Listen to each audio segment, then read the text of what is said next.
tal, gradistas? Espero se encuentren bien. Hoy, domingo 5 de abril del 2020, bueno, tendremos de invitado a Armando Naranjo de Fútbol en Línea. Vamos a estar conversando con él acerca de la selección de Venezuela, de lo que podemos esperar de las eliminatorias. Vamos a hablar, por supuesto, de los mejores momentos que ha tenido nuestra selección en su historia. Vamos a repasar un poquito lo que fueron las eliminatorias anteriores a esta, que está por disputarse, no sabemos cuándo. Sabemos que bueno, este tema de la pandemia ha suspendido todos los eventos deportivos. Obviamente Venezuela tenía que debutar la semana pasada en eliminatorias y no pudo debutar. Todavía no hay fecha para ese debut de eliminatorias. Y bueno, todo eso lo vamos a estar conversando hoy con Armando Naranjo de Fútbol en Línea, repito. Vamos a hablar de la selección venezolana, de sus impresiones y obviamente no podemos dejar por fuera el tema de lo que fue la designación de José Peseiro, cómo lo ve a Peseiro. Todo eso lo vamos a estar conversando en la próxima, en esta hora. Estamos esperando para establecer conexión con Armando. A ver.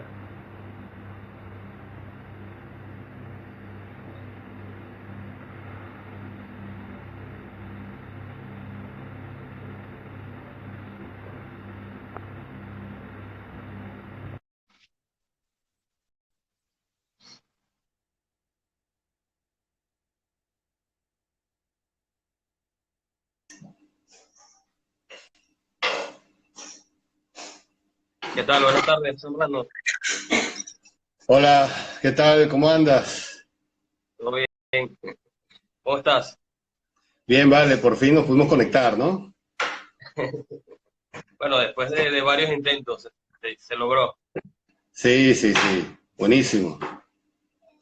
A ver, ¿en dónde te encuentras en estos momentos? En Buenos Aires, estoy en Buenos Buenos Aires, Aires. ¿no? Sí, Vives en Argentina. sí, sí, estoy en Argentina hace poco más de 2 años.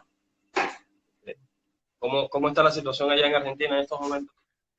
Bueno, bien, con el tema de la pandemia, hay cierto nivel de conciencia, la gente, es impresionante salir a las calles a hacer mercado, a recorrer lo poco que uno recorre, porque yo me muevo entre 2 y 3 cuadras, pero son zonas muy movidas y la soledad es brutal. La soledad es brutal, es impresionante ver todos los negocios cerrados, todo, porque es todo, a excepción de las panaderías, las verdulerías, los mercados. Es lo único que tú puedes conseguir abierto. Pero sí, la gente respetando en gran medida el tema de encerrarse, aunque en un principio fue duro, porque tuvieron que, en 3 días se llevaron como 4.000 detenidos por este tema. Y en provincia sí costó más que la gente empezara a encerrarse. A medida que la cosa va creciendo y también la gente se va informando, entonces se empieza a tomar un poco más de conciencia. Mira, dime algo, ¿tienes mucho ruido de fondo o se escucha bien? Yo te estoy escuchando bien. Ok, ¿Tú me escuchas bien a mí? sí, perfecto. Sí, bueno, obviamente vamos a ¿Tú, conversar de la selección, pero tú quería estás, preguntarte tú- primero. ya, tú estás en eh, Curazao? sí, vivo en Curazao, sí. ¿Cómo se ha ido la pandemia Sí. ahí? A ver, la situación, digamos que está un poquito controlada. Hay 11 casos, de los cuales se recuperaron 5. El primer caso fue hasta ahora el único que ha fallecido. La mayoría han sido casos importados, pero los últimos 4 casos, como fueron contagiados entre habitantes de la misma isla, decidieron tomar una cuarentena y cerrar todo 2 semanas, ¿no? Un toque de queda. Hay un toque de queda que, si los que saben que es un toque de queda, por ahí dicen que no es tan el toque de queda. El día que no Hmm, circula nadie es hoy, el domingo. O sea, no está bien, permitido que salga nadie a la calle. ok. Ajá, me decías del avión tinto. Sí, no, quería hablar un poquito de cómo nace esa vocación de hacer de ejercer el periodismo, de informar. Ejerciste en Venezuela, trabajaste en radio, por lo que vi, pero quiero saber estos primeros pasos, ¿no? Que diste en el mundo de la comunicación. Oye, eso es una historia, voy a tratar de resumirla un poco, ¿no? Y es interesante la pregunta para contarla, por lo menos para mí, porque fíjate, yo tengo un antecedente que es mi viejo, mi padre, es un periodista deportivo de mucho recorrido y muy reconocido, Armando Naranjo, conocido en los medios como Don Armando. Él es más conocido en el básquet, aunque mucha gente del básquet no sabe que sus inicios fueron justamente en el fútbol. Un periodista deportivo que fue inclusive jefe del cuerpo de deportes del Nacional en su momento. Y trabajó mucho con el baloncesto, fue jefe de prensa de Guayquerías de Margarita. Entonces, de alguna manera yo siempre estuve muy ligado al tema deportivo, al tema radio, porque él hizo mucha radio en transmisiones de fútbol y baloncesto sobre todo. Y entonces estuve muy vinculado siempre yendo al estadio, yendo a los gimnasios, recorriendo el país con él. Siempre estuve muy, muy metido. Entonces desde siempre yo tuve el impulso y la necesidad sobre todo y el deseo de hacer radio. Pero también yo tenía una inquietud profesional que era la de ser arquitecto. Y de hecho yo presento comunicación social en la Católica, presento arquitectura en la Universidad Central de Venezuela y me sale el cupo de la Universidad Central de Venezuela y ciegamente me tiré de cabeza a estudiar arquitectura. Haciendo arquitectura siempre quería hacer algo relacionado con la radio, pero bueno, fue pasando el tiempo. Y después de graduarme, ya ejerciendo como arquitecto y ya avanzado, digamos, ya yo había estado haciendo radio desde el 98-99 con el circuito de Guayquerías, haciendo unas suplencias en la locución comercial. Y yo me gradué de locutor en el 90 y... no me recuerdo si fue en el 96, por ahí. Soy de la primera generación, cuando pasó el certificado de locución, pasó a ser... pasó del Ministerio de Transporte y Comunicaciones, pasó a la Universidad Central y los títulos los empezó a emitir la Universidad Central. Yo fui de la primera camada, que es una camada rara de transición porque no haces el curso en la universidad, sino que hacías un examen en la universidad y la universidad era la que te entregaba el título. Entonces por ahí fue donde yo obtuve mi título de locutor. Entonces bueno, empecé con ese circuito y después me convertí, digamos, en el fijo de locutor comercial cuando los partidos eran en el centro del país, cuando eran, por ejemplo, en Caracas, cuando eran en Maracay, cuando eran en Barquisimeto y cuando eran en Valencia. Entonces, bueno, así agarré una rutina también de las transmisiones deportivas, los viajes y todo ese tema. Pero bueno, yo tenía varios años, a partir del 2000 más o menos, que yo hice radio FM en un programa que era de medianoche, en una FM de Caracas, que empezó los sábados y después se convirtió de lunes a viernes. Y después que salgo de ahí, me queda la piquiña, ¿no? De hacer radio, ¿y en qué hago? Descubrí algo que creo que en ese momento hacía falta, que no existía, y es así como se me ocurre montar una radio por internet con el objetivo de transmitir el fútbol venezolano. Y entonces en 2004 existían dos radios por internet en Venezuela nada más, que eran Radio Galaxia y la Cyber Radio. El Radio Galaxia después se convirtió en una radio convencional en la isla de Margarita, no sé si existe todavía, le he perdido la pista, y la Cyber Radio no sé qué es de ellos. Pero en sinruido.net fue el objetivo de transmitir los partidos de fútbol venezolano y empezar con los partidos de la Vinotinto. Porque bueno, en esa época de 2004, los partidos de la Vinotinto eran una cosa a veces inclusive anónima, que de repente tú no podías enterarte ni siquiera de qué pasaba en vivo en los partidos. Las emisoras que transmitían normalmente eran las de interior, sobre todo las de Táchira y las de Mérida, y a veces habían partidos de la Vinotinto que en Caracas o en el resto del país ni siquiera los podías, no digamos ver, ni siquiera los podías escuchar. Entonces se me ocurre esto, monto el proyecto, me instruyo bien sobre el tema, y desarrollo radio, la pongo a sonar un mes de prueba y estreno la primera transmisión con el partido de la Vinotinto contra Chile, que se jugó en San Cristóbal. Eso fue en junio o en julio de 2004, creo en junio. de 2004, y recordando un poco, me acuerdo que me acerqué a la federación, le expliqué del proyecto, les mandé, armé una presentación muy seria sobre el proyecto, y me lancé para allá, les presenté la carta, les mandé un correo, me reuní y conseguí que me metieran dentro de la posibilidad de solicitar la acreditación para transmitir. Porque era algo inédito, nadie transmitía por internet el fútbol venezolano, nadie en ese momento.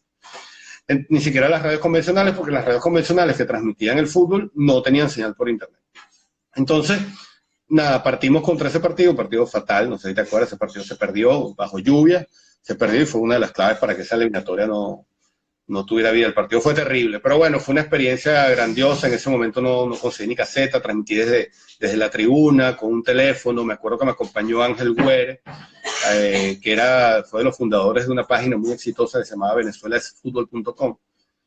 Y bueno, nada, transmitimos ese partido y fue un éxito, más bien fue un caos a nivel de audiencia, porque la radio no la conocía nadie, pero yo hice un trabajo de correos, porque en ese momento las redes sociales no es lo que conocíamos hoy. Entonces yo repartí un correo, me acuerdo que mandé más de 3.500 correos, algo así, y la cosa se regó, y bueno, fue un caos a lo mejor para la audiencia, porque se conectaron, no recuerdo en este momento, pero fueron miles de conexiones, no estaba previsto el servidor que yo tenía para eso, era algo más básico. Pero bueno, el partido salió, la gente lo escuchó y se generó todo un movimiento ahí. Empezamos a transmitir los partidos de la Vinotinto y en paralelo me acerco al Caracas y les ofrezco para transmitirlos, o les pido permiso para transmitir los partidos del Caracas Fútbol Club. No como emisora del Caracas, pero sí para transmitir todos los partidos como local. Así es como entonces empezamos a transmitir los partidos tanto en el Olímpico y en el estadio de ellos, ahí en Cocodrilo Sport Club, porque ellos a veces jugaban, mentira, en el Brígido, jugaba el Caracas en esa época, y jugaba en el Brígido, en el estadio de ellos. Entonces, bueno, ahí empezamos a transmitirlo, hacíamos vía telefónica, con un estudio que empezó en mi casa, en una habitación que tomé en mi casa para eso. Y así empezamos, pues. Entonces, así empezó todo esto, Sinruido.net, para resumir un poco ya y no alargarnos más y llegar hasta lo de hoy. Sinruido.net se convirtió en una referencia en su momento, sobre todo a nivel de otros medios, porque empezamos a transmitir los partidos del Caracas, después los partidos del Deportivo Italia, después los partidos del Deportivo Petare, pero entonces transmitíamos los dos, Caracas, Deportivo Petare. Hacíamos algunos del Real Esport, hacíamos algunos del Atlético Venezuela, pero siempre con uno fijo. Llegamos a tener fijos siempre los partidos de Caracas y de Italia o de Deportivo Petare, porque como se alternaban en el estadio, entonces los transmitíamos fijos, transmitíamos Copa Libertadores, transmitimos la Copa América, nos logramos acreditar para la Copa América y transmitimos en 7 de los 10 estadios partidos en directo. Y ahí fue la explosión, ¿no? Terminamos de crecer mucho, tanto así que la página creció tanto que tuvimos que tener un servidor dedicado. Ya yo no me valía de un proveedor de streaming, sino que yo diseñé mi propio streaming, y con un servidor dedicado no solo transmitíamos los partidos que transmitíamos nosotros, sino que le dábamos servicio de internet a un circuito del cual somos aliados, que es la gran cadena del gol, y entonces le suministrábamos el streaming a todas las radios, o a varias radios del interior, que nos permitían hasta tener en parrilla, en una jornada de domingo, por ejemplo, llegamos a tener hasta 7 partidos en simultáneo e en directo, que tú te podías conectar en sinruido.net y los podías escuchar. Ahí empezaron a surgir muchas alianzas con muchas radios. Entonces nosotros a veces hacíamos transmisiones por ejemplo, en Copa América sucedió mucho, nosotros hacíamos señal matriz de varias radios. Por ejemplo, un partido contra Uruguay, que vino Uruguay a Venezuela a jugar contra la Vinotinto, nosotros éramos la señal matriz para un circuito uruguayo, porque ellos no pudieron viajar y entonces ellos repartían también a otras emisoras aliadas de ellos. Entonces la cosa creció mucho, y en ese proceso, como Sinruido.net tenía otros contenidos y se está llenando demasiado de fútbol, creamos footballreport.com, una página que no sé si la llegaste a conocer, que creció muchísimo. Y fue un proyecto que no pudimos sostener a lo largo de los años porque empezó a ser muy costoso. Era una página donde no solo te conseguías todos los partidos en vivo, sino que te conseguías resultados en tiempo real, que que eso no lo hacía nadie en ese momento. Hacíamos mucha opinión, lo que yo busco era... Creo que todavía no, actualmente no hay. Eh, no, bueno, está Twitter. Entonces, si tú te montas Ok. con las redes de los equipos, casi todos los equipos te brindan esa opción. Pero antes no existía. Entonces nos conseguimos inclusive con la sorpresa o la agradable sorpresa de saber que redacciones de periódicos en todo el país seguían nuestro sitio para estar al momento y poder estar temprano, ¿no? Entonces, nada, fue un boom demasiado, pero no pudimos sostenerlo por el tema costo, era demasiado costoso, ya Cadivi se nos quedaba corto para los gastos, y entonces tuvimos que bajar la llave de Fútbol Report en un momento en donde, o sea, teníamos más de 600, 700 mil visitas, la única página que estaba por encima de nosotros en visita era lavinotinto.com, que era un monstruo, con Carlos Rutilo en ese momento con lavinotinto.com, pero nosotros estábamos por encima de la Federación, del Planeta, de balonazos, de todo, porque el concepto de esa página era que la gente no solo se informara, sino que fuese un espacio de opinión. Entonces, los debates los golpes que habían ahí pero logramos que fueran de mucha altura porque moderábamos muy fuerte las conversas. Entonces, bueno, fue una cosa bueno, quedó ahí, siempre.net existe, pero no, digamos que no está al aire. A veces con los partidos de la Vinotinto es cuando regresamos al aire. Y siempre tuve la piquiña de volver a hacer radio. Entonces, claro, emigro y siempre estoy con la cosa de quiero hacer algo con el fútbol, quiero hacer algo con el fútbol, quiero hacer algo de radio, y entonces cuando lanzo el canal que ahora es esto, futbolenlinea.tv, que es el Instagram, y Fútbol en Línea en YouTube, con la idea esa, con un concepto de radio, pero bueno, YouTube, que es una plataforma que todos sabemos ahora cómo se mueve, y bueno, creo esto estuve un año pensando en la vuelta que le iba a dar a ese tema, y bueno, finalmente lo lancé en serio en octubre, noviembre del año pasado, cuando empecé sí realmente a hacer programas con cierta frecuencia. Entonces, por ahí un poco es la intención. No soy periodista de profesión, se lo he tenido que decir muchas veces a la gente, inclusive me han felicitado el Día del Periodista. Yo, mira, no soy periodista porque no es ético tampoco que lo deje pasar. Pero tengo esa vena de comunicación social muy marcada, tal vez por la influencia sin querer de mi padre, porque mi padre nunca me dijo, vete por aquí, ni nada que ver, pero siempre tuve eso, y eso me llevó inclusive a dar clases de comunicación en la Escuela de Comunicación de la Católica. Yo estuve casi 4 años dando radio en la UCAP hasta que me vine, pues. Entonces ese tema de la comunicación social siempre estaba ahí. Me acuerdo una vez que estuve en un seminario. Fuiste pionero en algo que en Venezuela no se pensaba, ¿no? Sí, Sinrío.net, con Sinrío.net fuimos pioneros, sí. Claro, pero un Sí, pionero bueno, que hasta hoy, creo que en el día, hasta el sol de hoy, no existe páginas que te transmitan el fútbol venezolano. Para poder ver partidos hay que verlos por los canales que tienen los derechos, y en internet se cae la señal, a veces los pasan, a veces no los pasan. Entonces es difícil. En este caso, a ver, creo que tuvieron un boom muy fuerte en su momento, pero tú te imaginas que toda esa plataforma estuviera activa en estos momentos actualmente, teniendo en cuenta que hay millones de venezolanos fuera del país. Creo que se mantuviera en la cima, ¿no? Sí, no, sería tremendo. Lo que pasa, a nosotros nos afectó mucho el tema de Internet en el Estadio Olímpico. Fue una Claro, cosa que nosotros en llegamos Venezuela no colabora. ya en los últimos años hicimos algunos ensayos y hicimos partidos en video. Y montamos 2 producciones, unos partidos que transmitíamos nosotros en el Olímpico, y con unos amigos montamos Sinrío.net Mérida, y se transmitían los partidos de Estudiantes de Mérida también en video. Y nos aliamos con la gente, un trabajo increíble, los de la Cuna del Fútbol, en Puerto Ordaz, y entonces nosotros embebíamos sus transmisiones también a través de Sinrío.net, de tal manera de darle más exposición al buen trabajo que ellos hacían. Entonces, sí, no, y en este momento hubiese sido brutal. De hecho, lo podemos ver con los canales del Táchira y del Caracas, que son los que fijo transmiten sus partidos como local por lo menos, ¿no? Y ahí se pega un tiro, aunque bueno, eso pudiera tener aún más audiencia si se manejara de otra forma, sobre todo los de Táchira, que sabemos cómo es la afición de Táchira regada en todo el país, ¿no? No, ahí cuando hubo un momento bisagra así, cuando empieza a nacer la Liga Fútbol, que entra el tema de los derechos, y empezaron a fastidiar las transmisiones por internet en video. Entonces nosotros cuando estábamos creciendo en eso tuvimos que parar.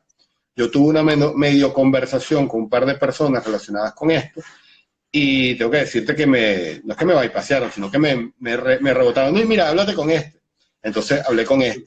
No, mira, háblate con este. Yo no tengo eso, pero habla. Entonces fui con este. Entonces, cuando yo vi el peloteo y vi el manejo, dije, mira, yo no voy a estar, literalmente o coloquialmente, yo no voy a estar jalando por hacer un trabajo que, claro, lo hago porque me gusta, pero también es un trabajo por difundir el negocio de unos tipos que no trabajan de manera apropiada la difusión de su propio negocio. Entonces, hay mucho de la dirigencia y mucho de los chivos que tienen derechos, que tienen cosas, que no entienden que la cosa pasa por acá. Y que el periodismo y que la comunicación o los comunicadores son realmente los que han hecho que la gente siga el fútbol a pesar de cómo se maneja el fútbol. Entonces, pues, es un poco el darse cuenta de cómo se manejan las cosas y también a veces decepcionarse por cómo se manejan. Tanto así que mi viejo me recordaba. Yo cuando lo empecé, yo lo traje de vuelta al fútbol en Copa América. Y después nos transmitimos algunos partidos juntos. Y viajamos por todo el país, hasta en autobús y todo. Yo estoy hablando de un señor mayor de 70 en esa época. Y nada, nos tiramos nuestro viaje. Y nunca se me va a olvidar algo que él me dijo. Oye, ahora que estoy otra vez transmitiendo fútbol, me dice, estoy recordando por qué yo me retiré de la fuente del fútbol y me pasé al baloncesto. Y yo le pregunto, bueno, ¿por qué? Bueno, porque es que este ambiente es terrible, pues. Es terrible para trabajar y es realmente decepcionante y lo es. Pues. Eso es que he estado conversando con varias personas. Hay quienes me dicen que dan el respaldo a que la situación del fútbol no es la mejor. Hay otros que la defienden, alegan que el fútbol venezolano está en constante crecimiento y que están haciendo las cosas lo mejor que se puede hacer. Pero ¿tú crees que hay censura por parte de la federación a los medios de comunicación en este caso? Bueno, lo que pasa es que tocas dos puntos, ¿no? Lo primero que tocas, yo sí creo que hay un grupo muy reducido de gente que está haciendo las cosas como se deben hacer. Pero hay otro grupo que no ha evolucionado como han evolucionado los jugadores y como ha evolucionado la gran mayoría de los directores técnicos, por ejemplo, o del gremio de la dirección técnica, y se han quedado atrás. Entonces, por un lado está el tema de los equipos que se hacen las cosas bien desde el principio. El ejemplo más claro es el Caracas Fútbol Club. Hay otro ejemplo que puede ser el Deportivo Petare, aunque por mala gerencia fue que terminaron en segunda, pero ahora están retomando. Está un caso que a la calladita se maneja distinto, que es Yaracuyanos, y otros casos así. Pero hay obviamente equipos que sabemos que se nota que no se entiende de dónde explotan con unos recursos, pero se ve que eso no se traduce en resultados porque no hay un trabajo que apunte a un nivel de excelencia y que apunte a un tema futbolístico de desarrollo como lo es, repito, el esquema del Caracas. Claro que montar un club como el Caracas ahora es un costo bien significativo, es todo un tema. Pero bueno, de ahí es a donde hay que apuntar. Ahora, sobre el tema censura, yo no sé si es un tema de censura, porque tendríamos que hablar a lo mejor de temas específicos, de asuntos específicos para hablar de censura. Por ejemplo, una de las cosas que yo critiqué y critico y criticaré fuertemente es, por ejemplo, lo que sucedió muchas veces en el Olímpico. Por ejemplo, aparecía en el Olímpico en pleno partido una pancarta contra Esquivel. Entonces, el directivo, no, el delegado de campo recibió una llamada, le decía al árbitro, hay que parar el partido hasta que nos bajen la pancarta. Mira, eso, yo no sé, yo no ni siquiera, es una falta contra la libertad de expresión, por ejemplo. Y ahí yo creo que la federación se equivoca y eso genera a lo mejor un efecto contrario a lo que ellos quieren. Porque si la gente pone la pancarta, bueno, salen las fotos y tal, porque las fotos van a salir igual. En la televisión, si quiere o no quiere, no lo muestra, porque si son pro o en contra de la persona, lo muestra o no, pero ya está. Si tú le pones pero y lo mandas a quitar, la siguiente semana te lo van a poner. Y entonces los comunicadores que no tienen bozal de arepa lo van a decir, lo van a replicar y se va a replicar más si tú lo niegas. Entonces, a mí me parece una tontería y podemos decir que es un acto de censura porque estás limitando la libertad de expresión. Eso sí, ahora otro tipo de cosas que pudiéramos decir que sea censura, bueno, habría que verlo, porque es que, ¿qué pasa? El fútbol venezolano, parte de su problema es que no hay una coherencia ni siquiera entre los mismos comunicadores. Entonces tú ves que, por ejemplo, si hablamos de la federación, hay una cosa con los últimos seleccionadores que ni siquiera yo diría que es responsabilidad de la federación, por ejemplo. Perdón, César Farías y San Vicente y Dudamel tenían un grupo de periodistas alrededor de él que eran como sus cercanos y entonces eran como sus anillos de seguridad informativa. Entonces ellos entregaban información a los que eran, si tú no entrabas en ese círculo, entonces tenías problemas. No hablo por mí, ojo, porque yo nunca pertenecí a esos círculos, ni nunca, creo que yo no tengo ni siquiera enemigos en el fútbol. Sí tengo, puedo tener a lo mejor algunos adversarios que sienten, que han sentido alguna piquiña porque uno no era, digamos, periodista graduado y estaba allá adentro. Aunque yo siempre respeté ese tema. Pero el tema pasa porque los mismos comunicadores sociales, cuando, bueno, tú lo ves, entonces los que están con Dudamel, bueno, filtraban información y le daban a los que ellos querían, los que estaban con César Farías lo mismo, los que estaban en contra ya, entonces ya lo toman personal y tú lo ves en las ruedas de prensa como no son preguntas que pueden ser interesantes, sino que son como ataques en lo personal. Entonces, claro, entramos en una dinámica de que yo me defiendo, yo te ataco y a veces la federación ni siquiera tiene, la federación, digamos, puede ser cómplice en esto porque no toma correctivos y deja que permitió que eso se manejara así. Pero de ahí que también los mismos técnicos son responsables de eso. El mismo Dudamel, el mismo Chita, que le tengo muchísima estima, César Farías en su momento, porque tienen sus cónclaves, pues. Pusieron sus cónclaves, tanto así que cada uno de ellos tuvieron su jefe de prensa, aparte del jefe de prensa de la federación. Eso no tiene ningún sentido.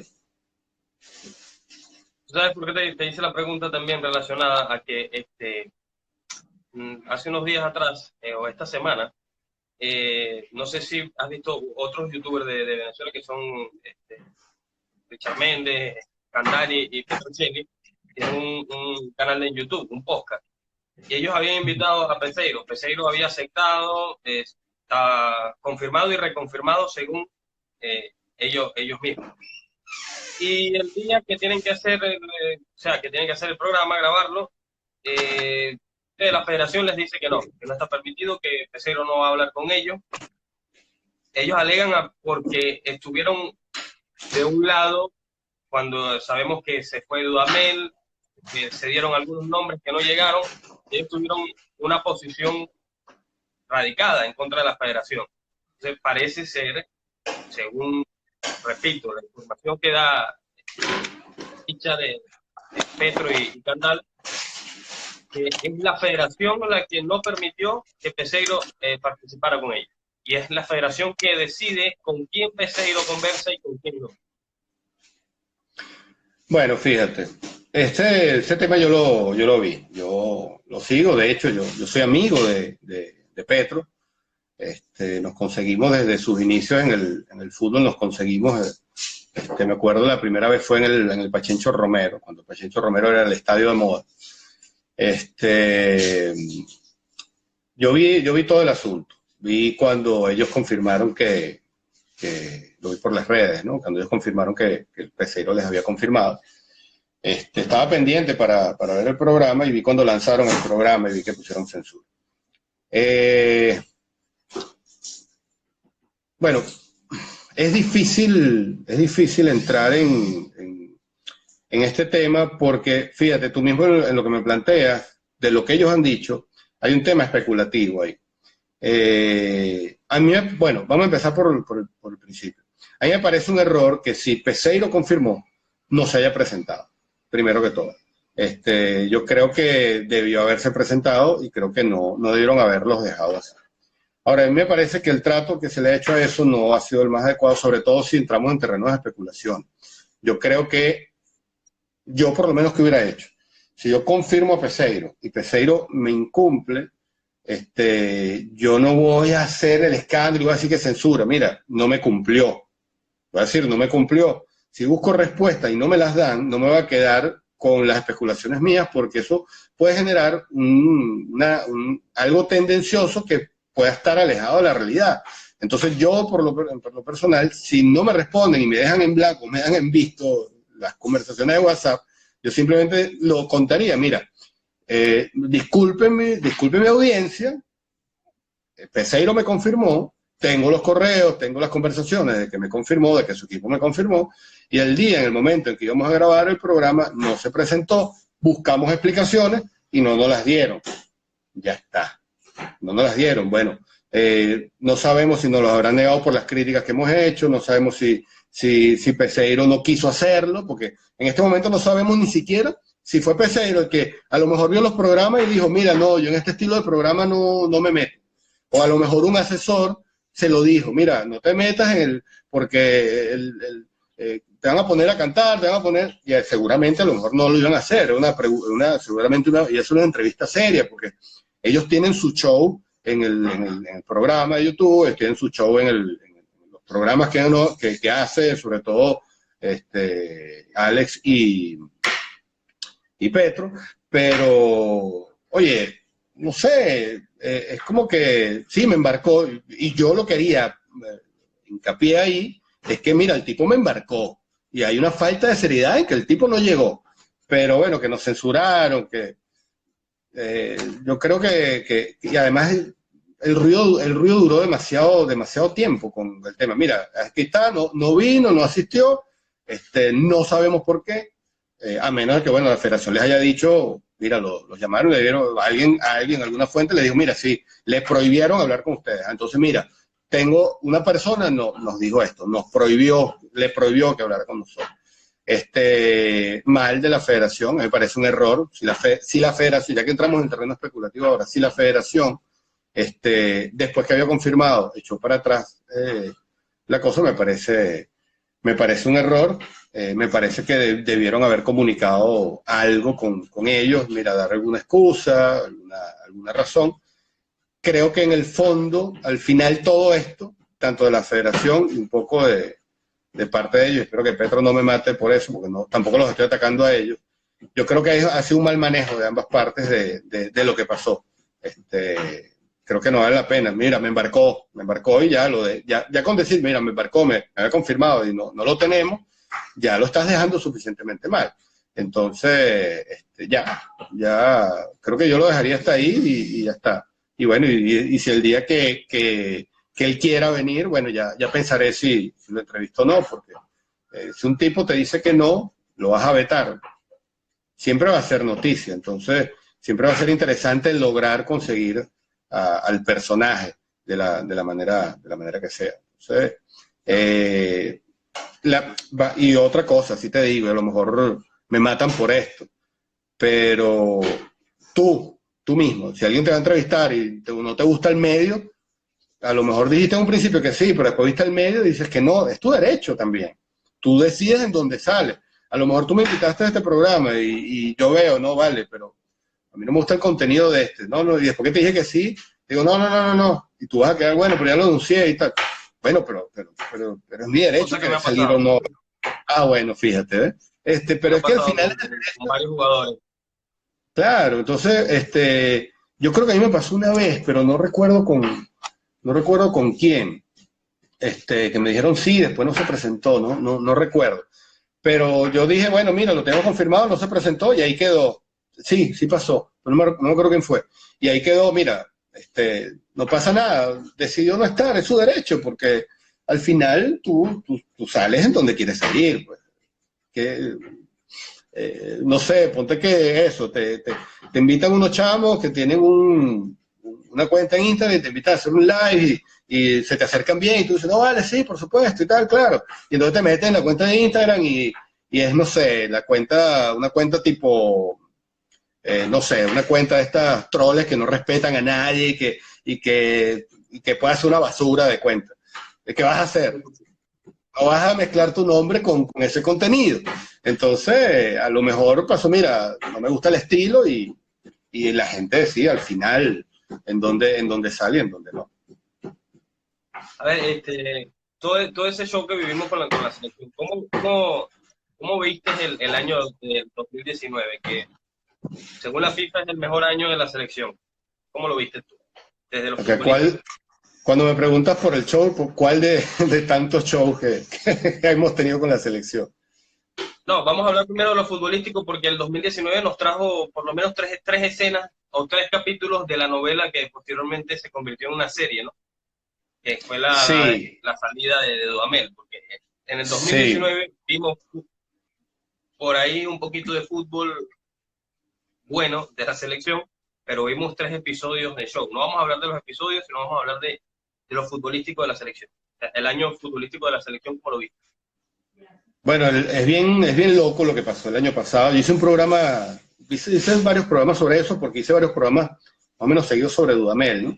Y más de uno, bueno, sobre todo apareció un hater ahí que cree que yo odio a Dudamel, y no tengo nada personal contra Dudamel, aunque sí tengo cuestionamientos contra Dudamel, así como le reconozco las cosas que ha logrado. Una cosa no quiso la otra, igual que con César Farías. Pero bueno, remitiéndonos a esto. El 2019 fue un año muy loco para la selección, porque la selección tuvo muy buenos resultados, pero tuvo un fútbol que rayó en lo desesperante en algunos momentos.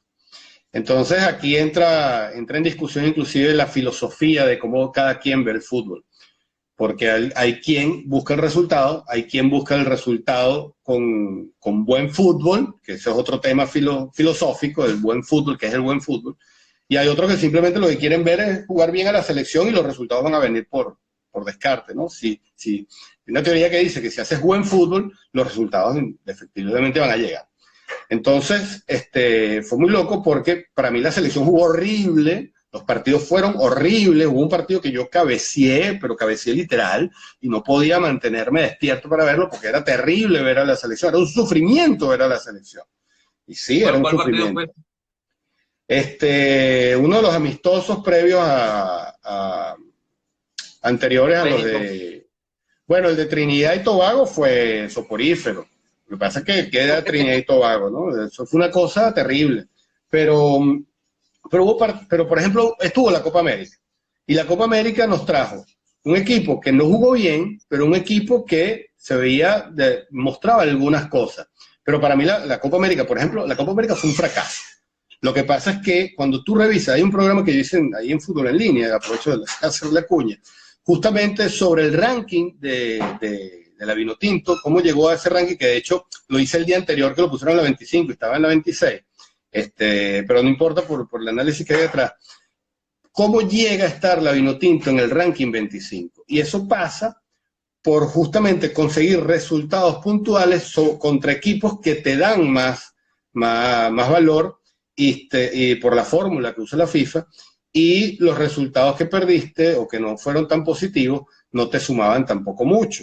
Pues recuerda que no es lo mismo empatar o ganarle a Argentina, que está por encima de tu ranking, a ganarle a un Trinidad y Tobago, por ejemplo, o un Bolivia que está por debajo. Entonces esos golpes fueron los que llevaron, y eso es positivo, está bien, porque a nivel de resultados, se vieron cosas y se consiguieron cosas, pero claro, tú terminas de apuntalar ese ranking contra Bolivia, contra Trinidad y Tobago, que no son rivales de nadie hoy, y contra un Japón, que Japón no fue con su equipo completo, porque el mundialista Japón, pero la mayoría eran sub-21. No es por desmerecer el resultado, porque se jugó afuera y primera vez que se gana afuera Japón, pero también ese resultado obedece a unas circunstancias que son para tomar en cuenta. Entonces, si bien es cierto, en resultados, la Vinotinto estuvo bien y por eso se ve en el ranking, y eso es importante porque el resultado es algo que no siempre nos ha acompañado, pero el fútbol que se jugó no era para nada, más allá de no ser atractivo, el fútbol que se jugó no era bueno. Cómo llegaron las circunstancias, cómo se produjeron los goles de esos partidos, cómo llegaron. Entonces, la Vinotinto jugó mal. Hay algunos que les molesta que uno diga que no se jugó nada, pero es que tú puedes decir perfectamente no se jugó nada cuando entrenas algo y después en el campo lo que tú ves ni siquiera se entiende. Entonces, tú lo veías sobre todo en el factor defensivo. Dudamel era una de las cosas que más trabajaba, la defensa, porque es donde realmente hay más problemas para definir los puestos fijos, sobre todo los laterales. Pero tú veías que justamente la defensa donde fallaban las cosas, donde habían errores de desconcentración. Eso en los últimos partidos contra Trinidad y contra Bolivia fue cuando se vio a lo mejor cosa, pero no eran los rivales a lo mejor que te iban a hacer más daño. Entonces todavía hay una gran incógnita. Y entonces fue una cosa muy contradictoria tener un equipo que jugaba mal, pero que consiguió resultados positivos y se montó hasta el puesto 25. Un puesto 25 que, si queremos ser críticos o queremos ser más amplios de vista, es un puesto, no digamos artificial, porque se logró con resultados, y es la fórmula FIFA, pero que no representa lo que es el fútbol venezolano hoy. Nosotros no podemos pretender que la liga está en el puesto 25 a nivel global, que el fútbol venezolano que se practica, que los equipos, como se dirigen y se manejan, están a un nivel de ranking 25 en el fútbol global. Eso es mentira. Pero bueno, es un tema positivo y es un tema del que hay que agarrarse para seguir progresando, y yo le veo el punto positivo de que bueno, si estamos ahí a pesar de las dificultades, oye, ¿a dónde podemos llegar haciendo las cosas mejor?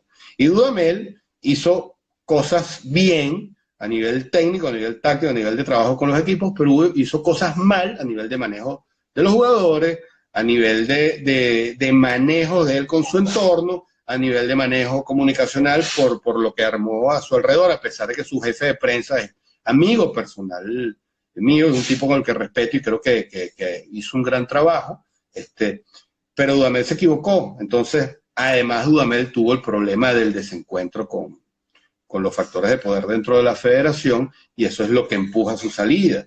Dudamel se enfrentó, hay una denuncia puesta por el otro Berardinelli, que no es Jesús, y Dudamel puesta en fiscalía, no sé en qué instancia, hay una denuncia que al final no prosperó, pero fue una denuncia fuerte contra la directiva de la federación, y ese choque nunca se perdonó. En septiembre Dudamel pudo haber renunciado o pudieron haberlo cesanteado. Lo que pasa es que no lo votan porque había que pagarle mucho dinero, había que esperar que él renunciara para que la federación no tuviera que pagar el costo del contrato. Entonces, desde septiembre la presión ahí era insostenible, no se estaba trabajando bien. Y en diciembre, cuando ya no se sostenía, él tuvo que irse porque tuvo que aprovechar además la oportunidad que le tendieron desde Brasil. En septiembre él tuvo ofertas en Colombia para irse. Pero es que Dudamel él había renunciado después del partido contra Argentina en el Wanda. Él había renunciado a la selección. O sea, ya por ahí te daba indicios de que había una relación rota, y es mucho más allá de lo que se conoce. O sea, bueno, hay un factor de poder muy importante entre Dudamel y Berardinelli. Pero realmente él no fue que renunció. Él se disgustó mucho por el manejo y por las cosas que no se hicieron como él esperaba. Puso el cargo a la orden. Él dijo, dada la presión que hay contra mí, bueno, decidan ustedes qué hacemos. Entonces Laureano lo ratificó, pero él nunca renunció como tal, porque una renuncia formal es lo que hizo en diciembre, enero, que él debió haber renunciado también a principios de diciembre, que es de las cosas que yo les critico, y ahí es donde él se equivoca. Rafael Dudamel ya sabía a principios de diciembre que él iba a renunciar, que él no iba a continuar. Después de los partidos en el Olímpico, él sabía que no iba a continuar. Entonces, él debió renunciar para que la federación pudiera trabajar en conseguir un técnico con más tiempo y poder planificar mejor las eliminatorias, más allá de que ahora se suspendieron. Pero no era justo para el equipo, no estuvo bien de su parte esperar a enero, cuando todo el mundo sabía que él ya no estaba, para poner esa renuncia y poner a la federación a correr a 2 meses o a 3 meses de las eliminatorias. Eso estuvo mal de él. Entonces él debió haber sido, lo que pasa es que, claro, como no tenía oferta, no se fue. Pero una vez que cae la oferta, entonces, bueno, él dice, estoy cubierto, me voy. Y ahí se equivocó. Bueno, Dudamel se maneja tan mal, que fíjate que él le dio una entrevista a un medio internacional después de su renuncia y dijo que no hablaba más de la Vinotinto y no quiso dar más entrevistas. Y creo que a él le hubiera convenido dar esas entrevistas, a menos que alguien le haya dicho, mira, no hables más, vete tranquilo, no te tocamos y vete. Entonces, me parece que él no procedió mal en ese sentido. Y tan mal se maneja que a tipos como a mí, que lo que hago es trabajar en función de difundir el fútbol, me tiene bloqueado en Twitter, para que tengas un ejemplo de lo mal que se maneja. Que yo ni siquiera supe por qué. Tuve que buscar unos tweets viejísimos donde alguien decía que si no se podía criticar, yo dije, bueno, hay que criticarlo, si hace las cosas bien y si no, también. Hay que decir las cosas buenas también. Una cosa sí puse, otra cosa no ambigua, pero creo que muy clara, ¿no? Bueno, eso fue el último tweet, parece que por ahí vino la cosa. Entonces, el tipo se maneja mal y hay un tema de ego que no maneja bien y que esperemos que con lo que aprendió, con el golpe que se llevó en Brasil ahora, que no lo celebro en lo absoluto, pero sí espero que con ese golpe haya tenido un bajón de ego y haya aprendido de que las cosas tampoco son como él las ha manejado. Pues. Entonces, el año 2019 fue muy raro. Pues. Si lo vemos de cierta forma, esa renuncia en finales de año, principios de... Porque él renuncia el 31, el primero, no, yo no recuerdo cuál fue el día que renunció. El 4 de enero. El 4, ok. Creo que fue el 4 de enero. Está perjudicando a la selección porque la selección tiene partidos de eliminatorias a menos de 2 meses, sin director técnico. Y ojo, no sé qué pienses tú, pero si la federación hubiera tenido una máquina del tiempo y por ahí sabe que los partidos de marzo no se juegan, ¿tú crees que hubieran designado con esa rapidez a Peseiro? Si el lapso de arranque de eliminatoria no fuera el de 1 mes y medio, 2 meses para el arranque, ¿la federación hubiera tomado otra decisión o se hubieran quedado con Peseiro?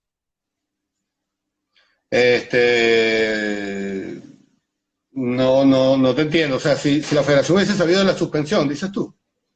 Sí, o sea, pongámoslo que no fuera suspensión, sino que no estaba, el arranque de eliminatorias no era en marzo, sino en junio, y nos quedamos sin director técnico en enero, no hubiera habido tanta rápida, o sea, no existía el apuro de poner a alguien en el cargo. ¿Crees que la federación se hubiera tomado las cosas con más calma y no hubieran designado, como designaron a Peseiro en el 1 de febrero? Bueno, es un tema, eso es un terreno especulativo que tiene sentido. Sí, no, tiene sentido, es un terreno especulativo pero que tiene sentido porque tenemos un precedente. Cuando nombraron a San Vicente, la selección estuvo casi 1 año sin jugar, porque no hubo la urgencia y después se hablaron de otros técnicos y clavaron a Noel. Que lamentablemente le fue mal, pues yo sí creo que Noel es un tipo muy capacitado para ese nivel de competición, pero bueno, le fue mal. A lo mejor sí se hubieran tardado en conseguir en buscar un técnico, sobre todo pensando tal vez en lo que venía. Lo que pasa es que la federación se ha dado una sucesión de hechos que se han concatenado y han terminado en lo que tenemos ahora. Primero, Laureano se enferma, lamentablemente, porque no podemos, yo por lo menos no soy de los que piensa que se puede hacer leña del árbol caído, tipo que está enfermo, ojalá que se recupere. Además que es un tipo que, independientemente de las cosas que haya hecho mal en el fútbol, ha hecho cosas interesantes en el fútbol, un trabajo, un recorrido que en la historia ya se analizará. El tema es, pero bueno, lógicamente se ha procedido muy mal con este tema del técnico. Yo creo que si se hubieran, es posible que si se hubieran tardado. Lo de Peseiro fue muy raro, nos sorprendió a todos, por más que sea que Federico Rojas fue el primero el que tuvo la información y lo compartió. Él lo dijo apenas como con 10 días, una semana antes de que eso se hiciera. Eso fue sorpresivo porque Sampaoli estaba ya listo, estaba conversado, estaba absolutamente cuadrado, y el backup era César Farías, con el que habían hablado de primero, y estaba ya cuadrado. César Farías lo que había es que esperarlo después del suramericano de sub-20. Y después, como apareció el tema Sampaoli, que a pesar del personaje me pareció una apuesta interesante, una apuesta de mucho riesgo, pero una apuesta interesante. Yo no sé, la verdad, de dónde sacó la idea de Peseiro a Laureano. A mí me late, ya que estamos en terrenos especulativos, que cuando esto surge, cuando la renuncia de Dudamel surge, hubo una cantidad de agentes y de entrenadores que se ofrecieron para dirigir a la selección, porque en el mundo se sabe y se está al tanto de que la Vinotinto tiene una potencialidad enorme para estas eliminatorias. Entonces, una cantidad de agentes que también buscan hacer dinero, también con su fichaje, y de entrenadores que se ofrecieron. Entonces es posible, me imagino, que algún agente, los agentes que manejan a Peseiro, fueron uno de los que se acercaron y la oferta gustó de alguna manera por el tema costo. El tema costo con Sampaoli podría producir que un año después no pudieran seguir pagándolo y se iba a formar tremendo rollo, porque si tú contratabas a Sampaoli y después no tenías la plata no solo para pagar su sueldo, sino para pagar la estructura que permite sostener un plan como el de Sampaoli, entonces la federación a lo mejor en el 2021 se iban a ver metidos en tremendo rollo si el tema patrocinante seguía funcionando como estaba funcionando. Recuerda que la federación, su primer patrocinante se convirtió en PDVSA, y PDVSA no es que está bollante como cuando apoyaban a Maldonado, Pastor Maldonado, o cuando tumbaron a Polar para meterse ellos con la Vinotinto, cuando metieron los recursos para hacer los estadios de Copa América. Los tiempos son otros, la situación financiera es otra, y la federación podía quedarse cojo para mantener de aquí a Qatar a Sampaoli. Entonces, claro, aparece el tema Peseiro, un tipo que tiene mucha experiencia, porque sí la tiene, ha tenido experiencia en selección, ha tenido experiencia en un nivel bastante alto. No es que le ha ido lo mejor del mundo, pero ha estado ahí, ha estado en una final de UEFA. O sea, el tipo trabajó con Queiroz. El tipo tiene una experiencia que no es descartable ni es desdeñable. Pero claro, infinitamente con un costo inferior, porque es un entrenador que está en un rango ahorita más bajo, precisamente porque no le ha ido muy bien, y entonces era la oportunidad tanto para la selección de tomar un técnico de cierto nivel técnico y táctico, con cierto roce real, a un precio muchísimo más económico, y un tipo que además necesitaba un cargo como para poder tener la oportunidad de dar un golpe y volver a surgir en el medio futbolístico. Entonces, yo creo que por ahí vinieron las cosas y nada, Laureano en ese sentido es un poco como Esquivel. Sí, mira, hacemos esto, hacemos lo otro, pero a la hora de la chiquita, mira, esto es lo que digo yo, esto es lo que digo yo, y así se van a hacer las cosas, y todo el mundo tiene que tragar lo que se venía haciendo. Esto es lo que hay, pues. Esto es lo que hay para ofrecer, porque si nosotros vamos porque por ahí salieron algunas cifras, 25 millones hasta Qatar de dólares. Estamos hablando de una cifra escandalosa, el contrato de Sampaoli. No. Lo de Sampaoli iba por el orden de los 4 millones más 1,5 millones, algo así para su equipo. Pero bueno, ¿Al año o el contrato de 4 años? No, al año. Al año. 4 millones al año. De aquí a Qatar íbamos a llegar a 12 millones seguramente. Pero no, 25 no. Sí. Okay. Sí, eran no te lo periodistas que dijeron 25 millones. O sea, si son 25 millones, para mí es una exageración. Inclusive, 12 millones también considero una exageración. Ya va. 4 millones o 4 millones y medio es lo que, me dicen las fuentes que yo tengo. No te lo puedo garantizar cuando tengo papel, pero confío en mis fuentes. entre 4 o 4 millones y medio anuales de aquí hasta Qatar. No, 25 millones, eso sale de... Ni los países árabes les pagan a sus técnicos eso, o sea, eso no tiene ningún sentido, pues. Se dice que se habían transado por menos, por una cifra de 2 millones y medio, pero yo no creo que él fuese a cobrar menos de lo que cobraba. En todo De lo caso, que cobraba en saldos y lo que en todo cobra en caso, Mineiro ahorita. sí, en todo caso, a mí realmente no me molesta ni me perturba que se pagaran 4 millones por el tipo, o 5 millones por el tipo, o 2 millones por el tipo. A mí eso no me perturba. A mí lo que me perturba, y también hice un programa sobre eso, es de dónde venían los recursos.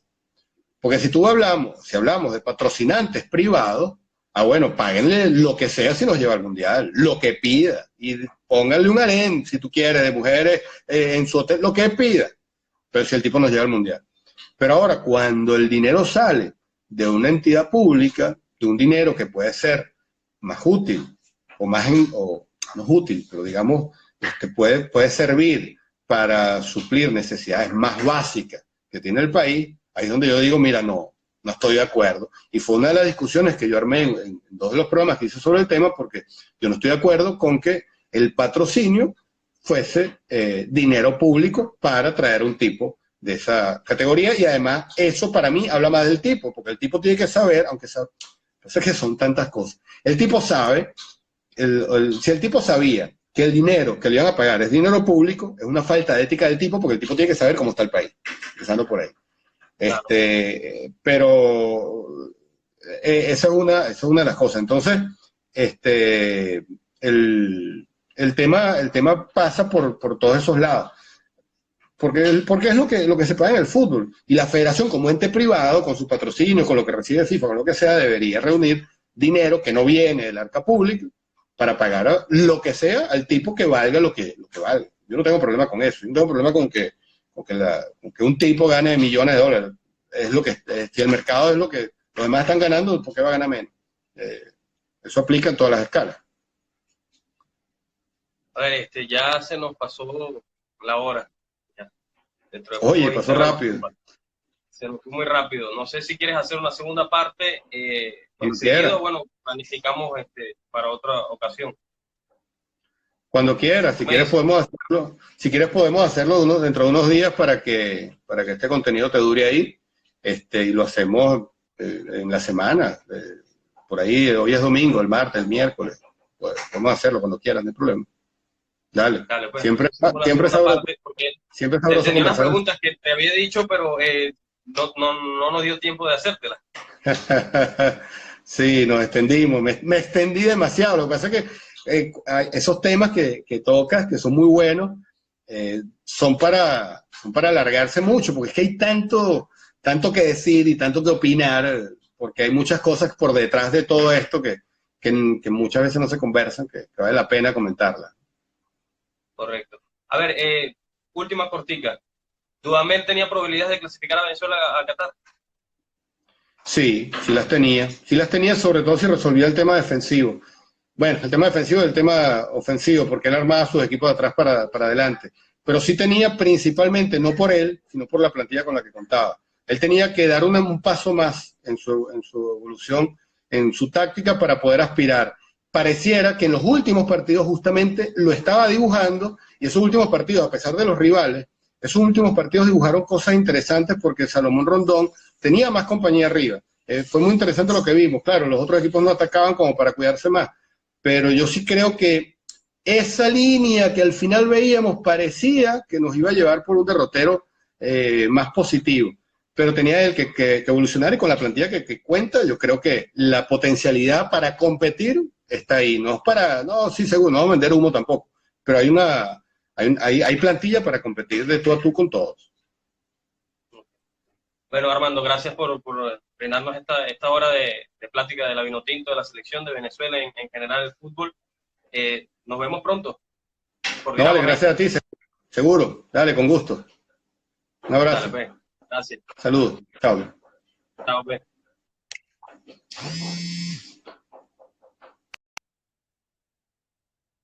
Bueno, eso fue nuestro live el día de hoy con Armando Naranjo. Ya saben, nos vemos pronto. Chao.